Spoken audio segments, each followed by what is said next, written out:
Good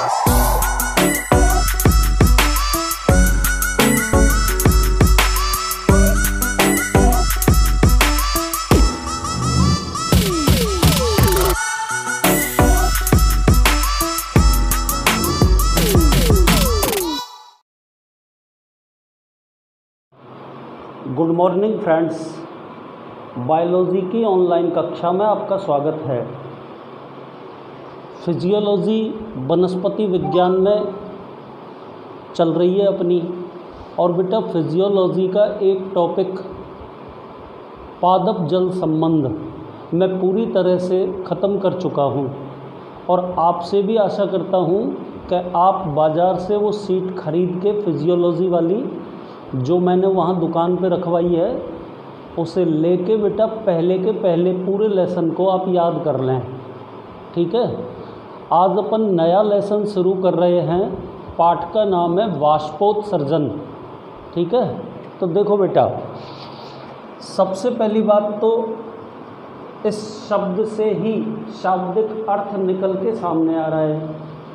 क्या शब्द? इसका आप संधि विच्छेद कर दीजिए।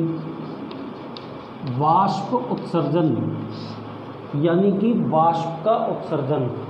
ठीक है, ये शब्द मैंने इसलिए बताया है क्योंकि इसकी परिभाषा इसी पे आधारित है। ठीक है, मैं लिख रहा हूँ बेटा, पौधे के वायवीय भागों से, पौधे के वायवीय भागों से जल का वाष्प के रूप में उत्सर्जन वाष्पोत्सर्जन कहलाता है।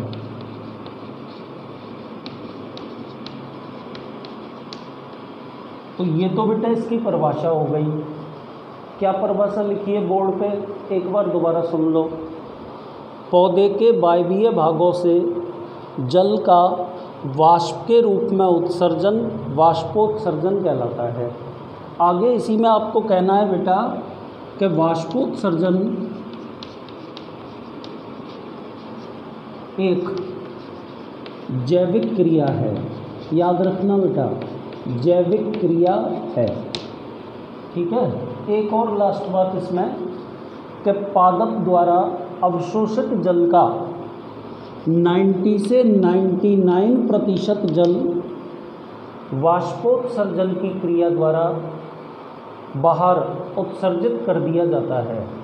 तो आपको ये पूरी की पूरी लैंग्वेज वाष्पोत्सर्जन के सम्मान में कहनी पड़ेगी। एक बार मैं दोबारा कह देता हूँ, ध्यान से सुन लें। उसके बाद अपन वाष्पोत्सर्जन के प्रकार पढ़ेंगे। ठीक है, सुनिए। पौधे के वायवीय भागों से जल का वाष्प के रूप में उत्सर्जन वाष्पोत्सर्जन कहलाता है। ठीक है, वाष्पोत्सर्जन एक जैविक क्रिया है। इस क्रिया के द्वारा पादपों द्वारा अवशोषित जल का 90 से 99% जल वाष्पोत्सर्जन की क्रिया द्वारा उत्सर्जित हो जाता है। ठीक है ना। तो ये तो अपन ने वाष्पोत्सर्जन की बेटा परिभाषा पढ़ ली। ठीक है, इसके बाद अपन पढ़ते हैं वाष्पोत्सर्जन के प्रकार। ठीक है ना। तो यहाँ मैं बीचों बीच में वापस से लिख रहा हूँ, वाष्पोत्सर्जन कितने प्रकार का होता है बेटा? ये 3 प्रकार का होता है। सबसे पहले अपन पढ़ेंगे रंध्रीय वाष्पोत्सर्जन, पहला प्रकार। ठीक है, दूसरा अपन पढ़ेंगे उपत्वचीय वाष्पोत्सर्जन, और तीसरा प्रकार यहाँ पे अपन पढ़ेंगे बातरंध्री वाष्पोत्सर्जन। तो ये बेटा वाष्पोत्सर्जन की क्रिया के 3 प्रकार आपके सामने मैंने बोर्ड पे लिख दिए। ठीक है, तो सबसे पहले अपन पढ़ रहे हैं कौन सा? रंध्रीय वाष्पोत्सर्जन। इसमें क्या पढ़ेंगे?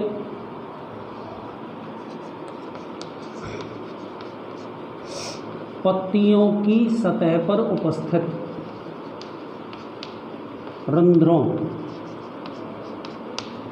पत्तियों की सतह पर उपस्थित रंध्रों के द्वारा होने वाला वाष्पोत्सर्जन रंध्रीय वाष्पोत्सर्जन कहलाता है। कभी कभी शाकीय पौधों के कोमल तनों द्वारा या कोमल तनों पर उपस्थित रंध्रों के द्वारा। ठीक है बेटा, तो आप रंध्रीय वाष्पोत्सर्जन में क्या बोलेंगे? आप इसमें ये बोलेंगे बेटा कि पत्तियों की सतह पर उपस्थित रंध्रों के द्वारा होने वाले वाष्पोत्सर्जन को रंध्रीय वाष्पोत्सर्जन कहते हैं। रंध्रीय वाष्पोत्सर्जन की क्रिया कभी कभी शाकीय पौधों के कोमल तनों पर उपस्थित रंध्रों के द्वारा भी हो सकती है। वाष्पोत्सर्जन की सर्वाधिक क्रिया यही होती है, लगभग कितना 50 से 97%। ये पहले प्रकार का वाष्पोत्सर्जन खत्म कर लिया।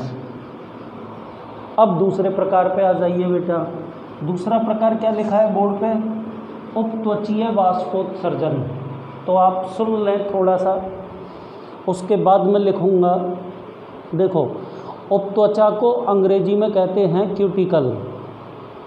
जनरली पादप के सभी वायवीय भागों के ऊपर उपत्वचा अथवा क्यूटिकल की परत पाई जाती है और बेटा ये जलरोधी होती है। एक्चुअल में ये परत, ध्यान से सुनना, ये परत वाष्पोत्सर्जन की क्रिया को कम करती है। ठीक है, लेकिन बेटा जिन स्थानों पर क्यूटिकल अत्यंत पतली अथवा टूटी हुई होती है वहाँ से जल वाष्प के रूप में उत्सर्जित हो सकता है। तो आप क्या कह सकते हैं बेटा कि उपत्वचा द्वारा होने वाले वाष्पोत्सर्जन को उपत्वचीय वाष्पोत्सर्जन कहते हैं। ठीक है ना। और बेटा केवल 3 से 10% जल उपत्वचीय वाष्पोत्सर्जन के द्वारा वातावरण में मुक्त होता है।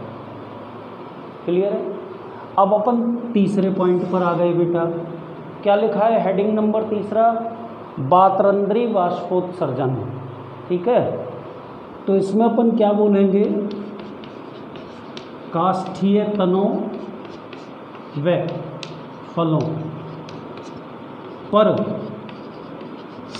उपस्थित बातरंध्रों द्वारा होने वाले वाष्पोत्सर्जन को बातरंध्री वाष्पोत्सर्जन कहते हैं।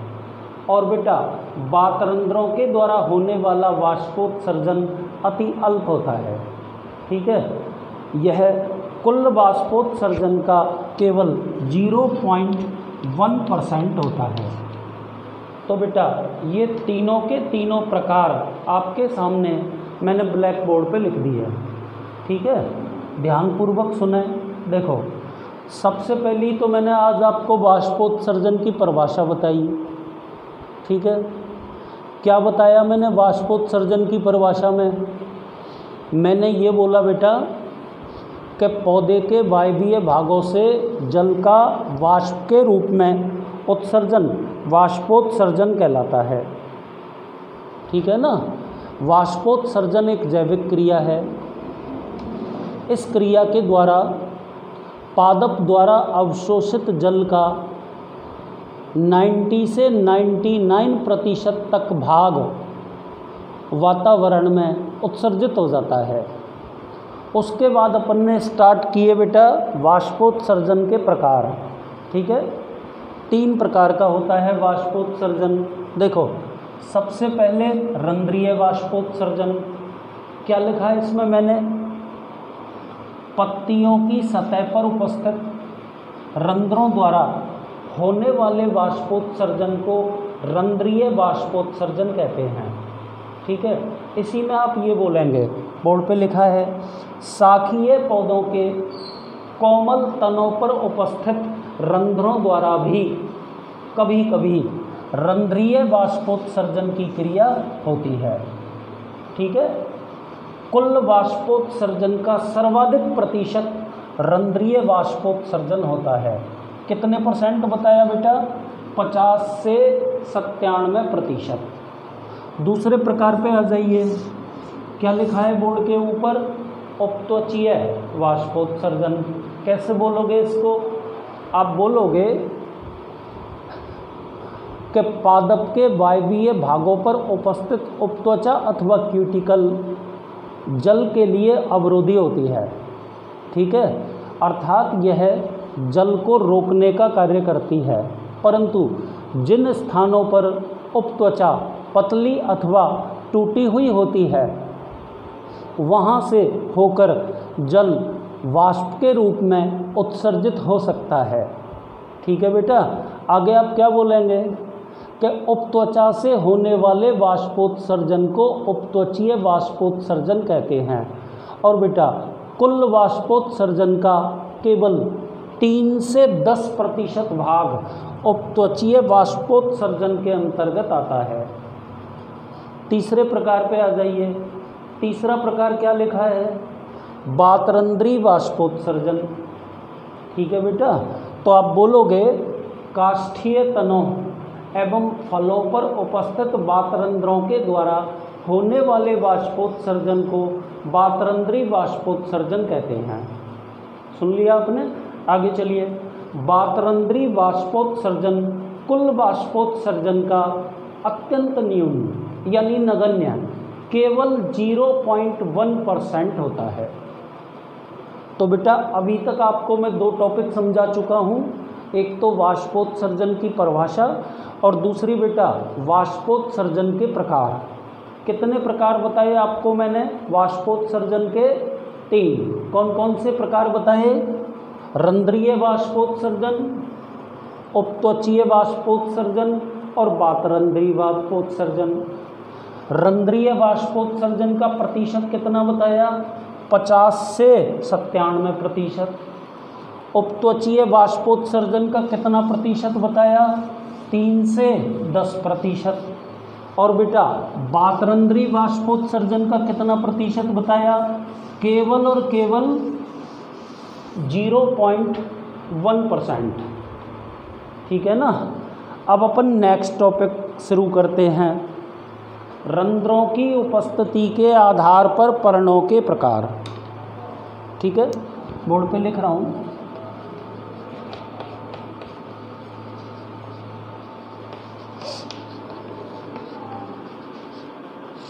रंध्रों की उपस्थिति के आधार पर पर्णों के प्रकार।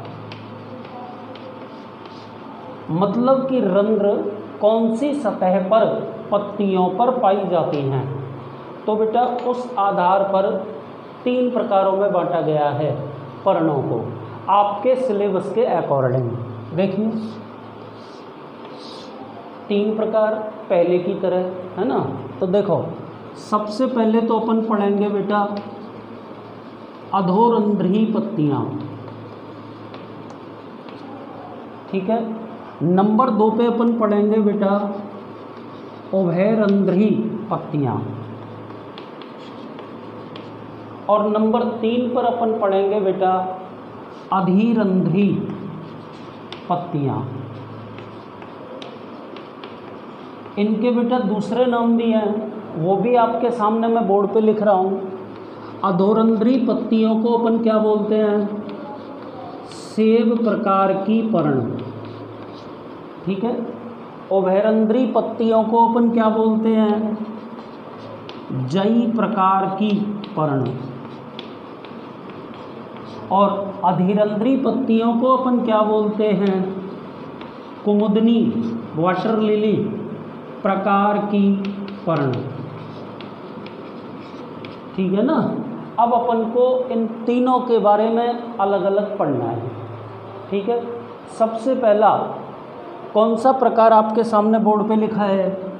अधोरंध्री पत्तियाँ या सेब प्रकार की पर्ण।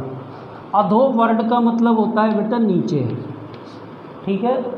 उभय शब्द का मतलब होता है बेटा दोनों, और अधि शब्द का मतलब होता है ऊपर। तो बस पर्णों पर रंध्रों के वितरण को अपन इसमें समझाने का प्रयास करेंगे। देखिए, रंध्रों की उपस्थिति या वितरण। देखिए, सबसे पहले अपन पढ़ रहे हैं अधोरंध्री पत्तियां, या दूसरा नाम इसका क्या लिखा है, सेब प्रकार की पर्ण। कैसे बोलोगे कि वे पत्तियां जिनकी केवल निचली सतह पर रंध्र उपस्थित होते हैं। वे पत्तियां जिनकी केवल निचली सतह पर रंध्र उपस्थित होते हैं उन्हें अधोरंध्री पत्तियां कहते हैं। एग्जाम्पल बेटा इसके सेब, संतरा और बेटा द्विबीजपत्री पादपों की पत्तियां, ये इसके उदाहरण हो गए। दूसरा प्रकार कौन सा आ गया, उभयरंध्री पत्तियां। नाम से ही पता चल रहा है कि वे पत्तियां जिनकी दोनों सतहों पर समान रूप से रंध्र,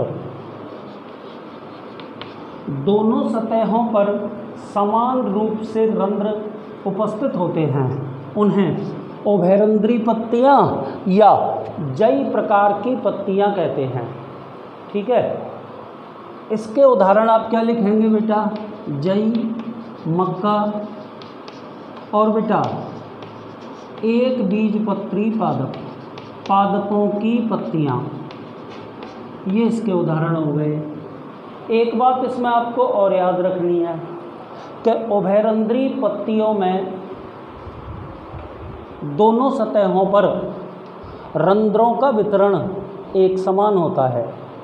उभयरंध्री पत्तियों में दोनों सतहों पर रंध्रों का वितरण एक समान होता है। ठीक है, अब अपन आ गए तीसरे प्रकार की पत्तियों पर। क्या लिखा है बोर्ड पे, अधिरंध्री पत्तियां। ठीक है ना, या दूसरा नाम क्या लिखा है, कुमुदनी प्रकार की पत्तियां। क्या लिखा है बेटा, कुमुदनी प्रकार की पत्तियां। तो क्या बोलोगे इसमें कि वे पत्तियां या वे पर्णें जिनकी केवल ऊपरी सतह पर रंध्र उपस्थित होते हैं, ऐसी पत्तियों को अधिरंध्री पत्तियां कहते हैं। एग्जाम्पल यदि आप लिखें तो एक एग्जाम्पल तो कुमुदनी हो गया, और कुमुदनी के अलावा अनेक जलीय प्लावी पादप, जैसे बेटा एजोला, नेजास, ये ऐसे पादप हैं बेटा जो जल की सतह के ऊपर तैरते हैं। इनकी ऊपर वाली अधिचर्म सूर्य के प्रकाश अथवा वायु के संपर्क में रहती है और नीचे वाली सतह जल के संपर्क में रहती है।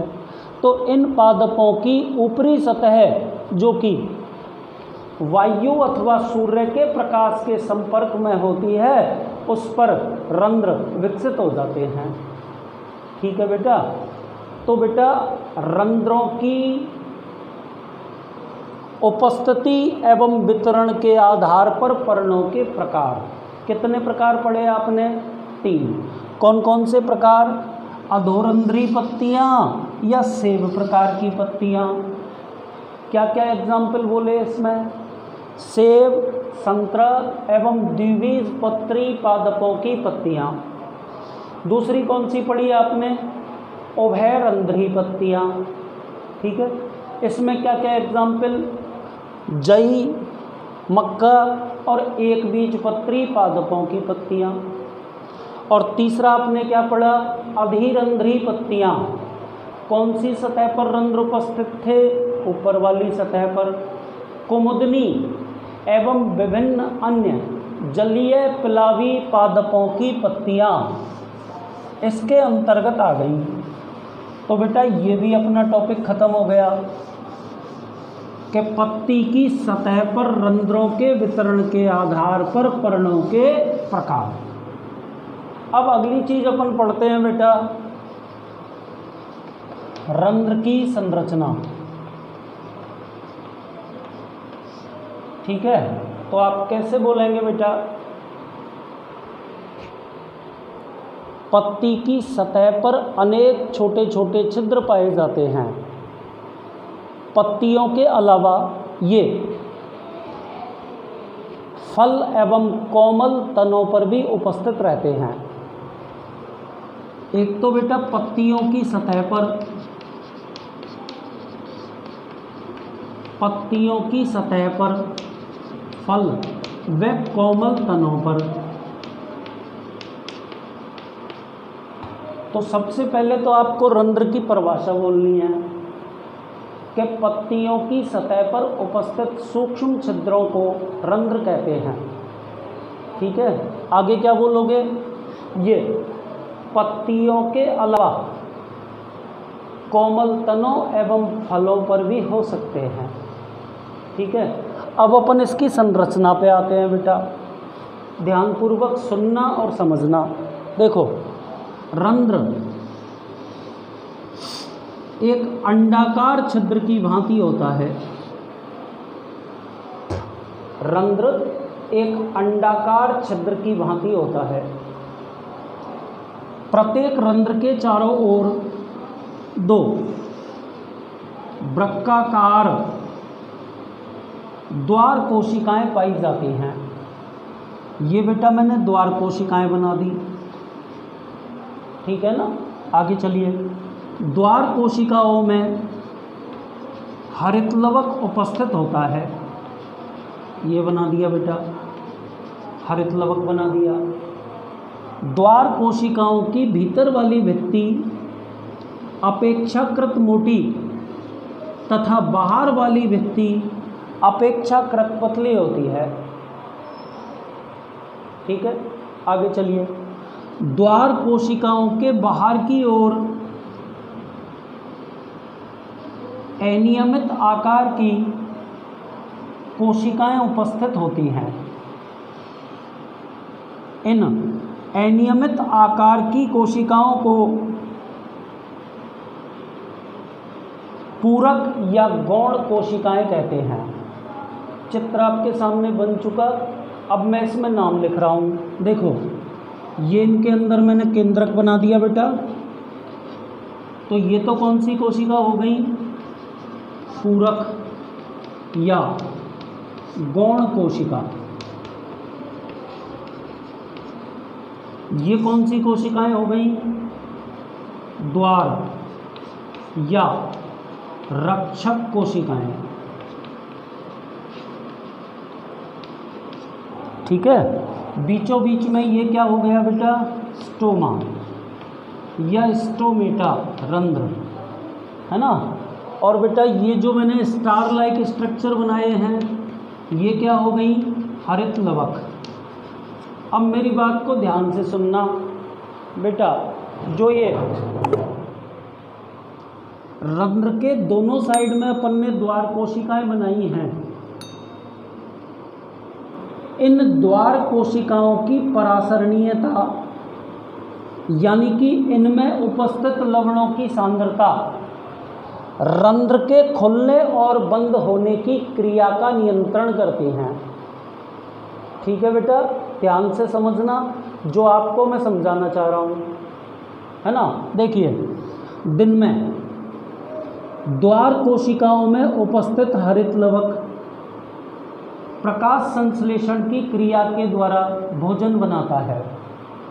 द्वार कोशिकाओं में हरित लवक है कि नहीं है, तो दिन में द्वार कोशिकाओं का हरित लवक सूर्य के प्रकाश की उपस्थिति में भोजन बनाता है। ठीक है, जिससे क्या होगा, इन द्वार कोशिकाओं की परासरणी सांद्रता अधिक हो जाएगी और बेटा ये निकटवर्ती कोशिकाओं से जल ग्रहण करके स्फीत अवस्था में आ जाएंगी, जल से पूरी की पूरी फुल भर जाएंगी। ठीक है बेटा, तो देखो स्फीत अवस्था में आ गई द्वार कोशिकाएं। तो स्फीत अवस्था के कारण द्वार कोशिकाओं की बाहर वाली भित्ति बाहर की ओर खिंचना शुरू हो जाती है। जब बेटा द्वार कोशिकाओं की बाहर वाली भित्ति बाहर की ओर खिंचेगी, बाहर की ओर खिंचेगी, तो बेटा इसका प्रभाव भीतर वाली भित्ति के ऊपर भी पड़ेगा। भीतर वाली भित्ति भी बाहर की ओर खिंचना प्रारंभ कर देगी। परिणाम स्वरूप रंध्र खुल जाएगा। रात्रि में बेटा इसका बिल्कुल अपोजिट क्रिया होती है। रात्रि में क्या होता है? रात्रि में देखो प्रकाश संश्लेषण नहीं होता, भोजन का निर्माण नहीं होता, तो बेटा द्वार कोशिकाओं की परासरणी सांद्रता, पहले का उल्टा बोल दो, द्वार कोशिकाओं की परासरणी सांद्रता कम हो जाएगी।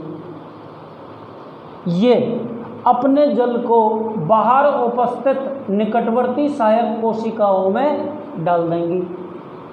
फलतः इन कोशिकाओं में सलत अवस्था आ जाएगी। तो बेटा दोनों ही भित्तियों पर टेंशन और तनाव घट जाएगा और रंध्र की भित्तियाँ बाहर वाली भी और भीतर वाली भी अपनी पूर्व अवस्था में आ जाएंगी, अर्थात रंध्र बंद हो जाएंगे। तो आपके एक बात समझ में आ गई होगी। कौन सी बात बेटा? आपको ये समझ में आ गया होगा कि बेटा रंध्र का खुलना और बंद होना कौन सी कोशिकाओं पर बेसिकली डिपेंड होता है? द्वार कोशिकाओं पर। याद रखना पड़ेगा।